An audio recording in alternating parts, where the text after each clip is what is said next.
Hello students. So in today's lecture we are going to discuss about the equation of EMF induced in a generator, DC generator. Basically अब हमने तो study कर लिया कि जैसे ही हमने किसी भी कॉइल को मैग्नेटिक फील्ड में रोटेट करवाया तो उस कॉइल में EMF प्रोड्यूस हो गया. ठीक है, EMF मतलब वोल्टेज उसमें प्रोड्यूस हो गई. और ये कौन सा लॉ बताता है आपको? Faraday's law of electromagnetic induction है ये. तो अब इसमें क्या है, हमें EMF कितनी वोल्टेज प्रोड्यूस होती है वो उसकी वैल्यू निकालनी है. और ये बहुत इंपॉर्टेंट है, very very important from your examination point of view as well. ये डेरिवेशन पूछी जाती है. तो प्रोसीड करते हैं. तो सबसे पहले आप देखिए कि फैराडेज लॉ क्या कहता है कि जब भी किसी भी कंडक्टर में फ्लक्स चेंज होती है, किसी भी कंडक्टर के थ्रू फ्लक्स चेंज होती है तो उसमें वोल्टेज प्रोड्यूस होती है. ठीक है, उसमें वोल्टेज प्रोड्यूस होगी और कितनी वोल्टेज प्रोड्यूस होगी वो डायरेक्टली प्रोपोर्शनल होता है कितना चेंज हो रहा है. मतलब जो वोल्टेज है EMF या वोल्टेज प्रोड्यूस्ड वो होता है rate of change of flux. ठीक है, rate of change of flux कह ले, मतलब हम आप d∅/dt के प्रोपोर्शनल होता है वो. ठीक है, और इसको हम लिख सकते हैं that EMF induced is equal to flux cut upon time taken. ठीक है, कितना फ्लक्स कट हुआ और डिवाइड कर दिया उसको टाइम से तो वो EMF इंड्यूस्ड है. तो अब हमें इसमें इस इक्वेशन में EMF अगर निकालना है तो आपको फ्लक्स कट निकालना पड़ेगा और आपको टाइम टेकन इनकी वैल्यूज आपको पता होनी चाहिए. तो अब हम जनरल फॉर्मूला डिराइव करेंगे. तो सबसे पहले मैंने लिखा है let phi is the flux per pole. ठीक है, जो हर एक पोल है उसकी जो फ्लक्स है उसकी वैल्यू को हमने फाई मान लिया. ठीक है, जो फ्लक्स लाइंस ये हैं आपकी, तो दैट फ्लक्स हर एक पोल की जितनी फ्लक्स है उसको हमने फाई माना. P is the number of poles. ठीक है, जितने भी नंबर ऑफ पोल्स है, अभी तक हम बेसिक डायग्राम में तो 2 ही पोल्स बनाते हैं, पर वैसे आपकी एक्चुअल मशीन में तो मल्टीपल नंबर ऑफ पोल्स हो सकते हैं. Not like this I have drawn in the diagram, एक से ज़्यादा भी हो सकते हैं. तो टोटल फ्लक्स जो है अगर आपकी मान लो 4 पोल्स हैं तो ये कितनी हो जाएगी? P टाइम्स ऑफ 5 मतलब 4 हो जाएगी. ठीक है, एक पोल की जो फ्लक्स है वो 5 है, तो अगर 4 होंगे. After that we have written speed. N is equal to speed of conductor in RPM, इतने रेवोल्यूशंस पर मिनट. ठीक है, RPM मतलब रेवोल्यूशंस पर मिनट. मतलब कि अगर आप इसको रोटेट करा रहे हैं हम तो कितनी वो रोटेट करेगा, कितने रोटेशंस होंगी उसकी एक मिनट में. वो उसकी स्पीड है. मान लो अगर स्पीड 50 RPM है तो एक मिनट में वो 50 बार रोटेट कर रही है आपकी कॉइल. ठीक है, एक मिनट में 50 टाइम्स. अगर 50 RPM तो एक सेकंड में कितनी टाइम्स करेगी? अब एक मिनट में 60 सेकंड होते हैं, मतलब 60 सेकंड में उस वक्त आपकी जो कॉइल है वो 50 बार रोटेट करिए तो एक सेकंड में कितनी करेगी? 50/60. आई होप ये समझ आया आपको, क्योंकि RPM में हमने स्पीड यहाँ पे लिखी है, जो N हमने माना है. मतलब फॉर एग्जांपल अगर 50 RPM स्पीड है तो 50 रोटेशंस वो कर रही है एक मिनट में. ठीक है, मतलब एक मिनट अगर मेरे को सेकंड के हिसाब से निकालना है तो 60 सेकंड्स में 50 टाइम्स वो रोटेट कर रहा है. और अगर आपसे पूछा जाए तो कि एक सेकेंड में कितना करेंगे तो ऐसे निकलेगा. नेवरदलेस इसको लिखने की ज़रूरत नहीं है, जस्ट मैं आपको ऐसे बता रही थी. तो अब हम देखते हैं कि हमने RPM समझ लिया. अब जब आपकी कॉइल, यहाँ पे जो भी कॉइल है वो एक पूरी रोटेशन करेगी. ठीक है, कोई भी कॉइल आप मान लो, जब एक पूरा सर्कल वो अपना कंप्लीट करेगी, एक चक्कर कंप्लीट करेगी तो कितनी फ्लक्स कट करेगी? वो P5 फ्लक्स कट करेगी. फॉर एग्जाम्पल इसमें अगर एक रोटेशन कंप्लीट कर ले तो कितनी फ्लक्स कट करेगी? 2 अगर 5 एक पोल की है, P पोल्स हैं तो P5 कट करेगी एक चक्कर में. ठीक है, तो एक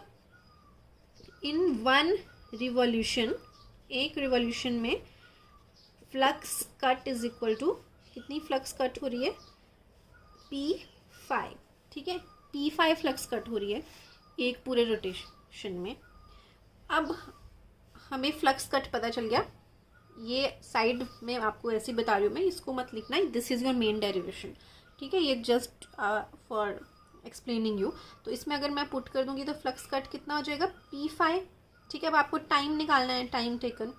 तो हमने देखा कि एक रोटेशन में P5 फ्लक्स कट की, ये आप पता चल गया आपको। अब टाइम निकालना है कि एक रिवॉल्यूशन में उसको कितना टाइम लगा। तो स्पीड हमें पता है कि n रोटेशंस हैं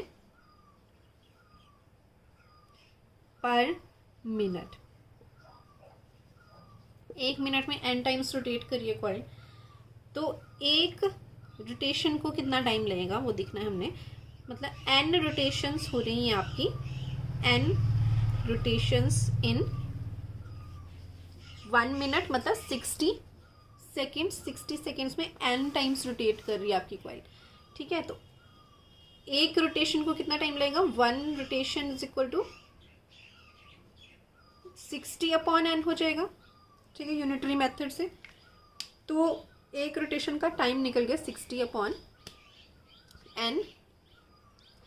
सेकेंड्स में अगर हमने निकाला है, अगर आप सीधे 1 मिनट में करेंगे तो फिर वो RPM में निकलेगा, पर हम जनरल फॉर्मूला पूरा सेकेंड्स में करके बता रहे हैं, इसलिए मैंने मिनट्स को सेकेंड में कन्वर्ट किया।